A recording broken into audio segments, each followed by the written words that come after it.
This Quake of the Quake episode really feels a lot more inspiring than experimental, judging of how that this is mainly one of those doll stories where a doll catches you, haunts you, which is similar to the Loud House episode that I compared to Across the Holidays episode last year. But considering that this episode put more execution on the characters along with the dollhouse itself, I really underestimated this episode for its creativity when I first watched the episode during my first binge watch several years ago. In this episode, Craig and his friends encountered the dollhouse along with the doll that Craig played, but after leaving the dollhouse alone, the dollhouse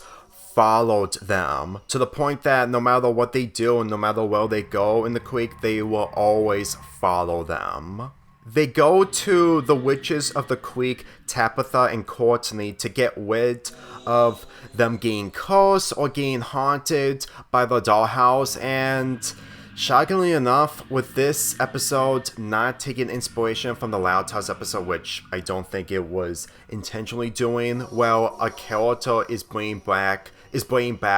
an object back to the character that they want to get rid of. The doll is actually alive after the witches of the creek summoned it. I'm not gonna lie, judging of how that when Craig and his friends play dolls inside of the dollhouse, which leads to the dollhouse and their dolls being disappeared, I really feel like that they really wanted this episode to be taken seriously when it comes to the haunted aspect of the haunted dollhouse. When Craig and his friends got the information from Stax about the dollhouse being the only object that has survived from the owner's home where it got destroyed, it's been revealed that the doll inside of the dollhouse is Arthur, who is also the child of the family. I'm not gonna lie, judging of how that they actually put into detail when it comes to the history of the dollhouse and the fact that it can teleport from place to place, it sums up with the fact that Arthur moved farther away from Hickerton with his family to the point that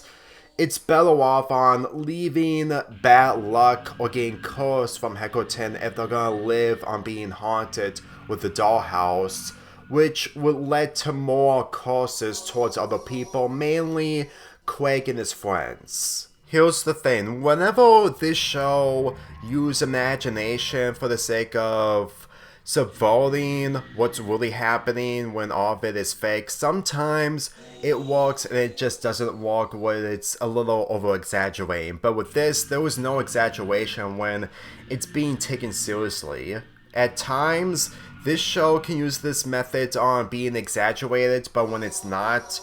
the episodes themselves can be really, really good, and this episode really surprised me after rewatching it. Tabitha and Courtney's contributions in this episode of them trying to figure out the solution of the haunted dollhouse really made me appreciate of how the characters who are mostly side characters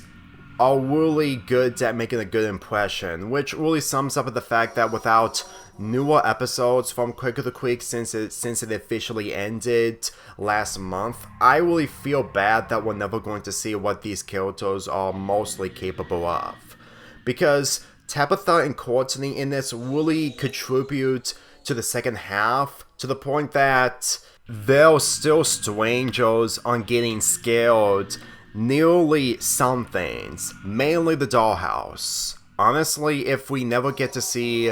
how all this is possible, then I'm pretty sure that the witches of the creek wouldn't kiss with each other. I haven't noticed this in the past, either the fact that I forgot, but witnessing this right now, it really sums up that they really wanted this whole LGBT thing to work out in rare occasions. And before any of you asks, saving this episode for LGBT month in June 2025 next year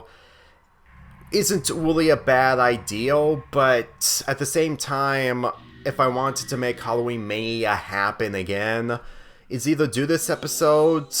and there's another episode involving these two characters, so by chance I may do an episode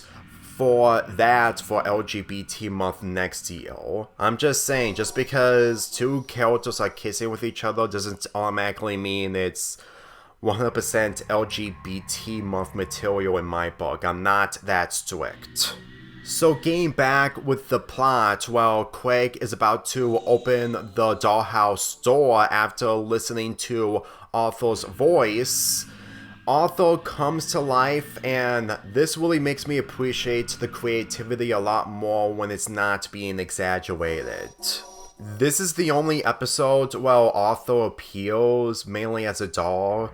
but if this show did continue and we ended up getting another episode similar to this, it will probably be an interesting direction to see the characters being put in a different scenario rather than getting haunted by the dollhouse. Like, for how Craig and his friends are willing to accept on being friends with Arthur, although are playing with the dollhouse, only for the dollhouse and Arthur to disappear. You can see so many possibilities when it comes to a show of Quake of the Quake where it doesn't exaggerate its characters. Like, we never see what really happens with Arthur in the dollhouse after this, and every time when episodes don't over-exaggerate, even if it's supposed to be a kid's point of view, it made me appreciate the creativity a lot more. And one of the reasons on why I might consider doing the marathon of Quake of the Quake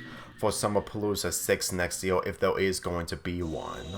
Out of the Halloween episode and the creature feature episode that I talked about last year, this one is definitely in the middle. It may not be better than Creature Feature, but it's better than the Halloween episode, which is really saying a lot. I'm giving this episode an 8 out of 10.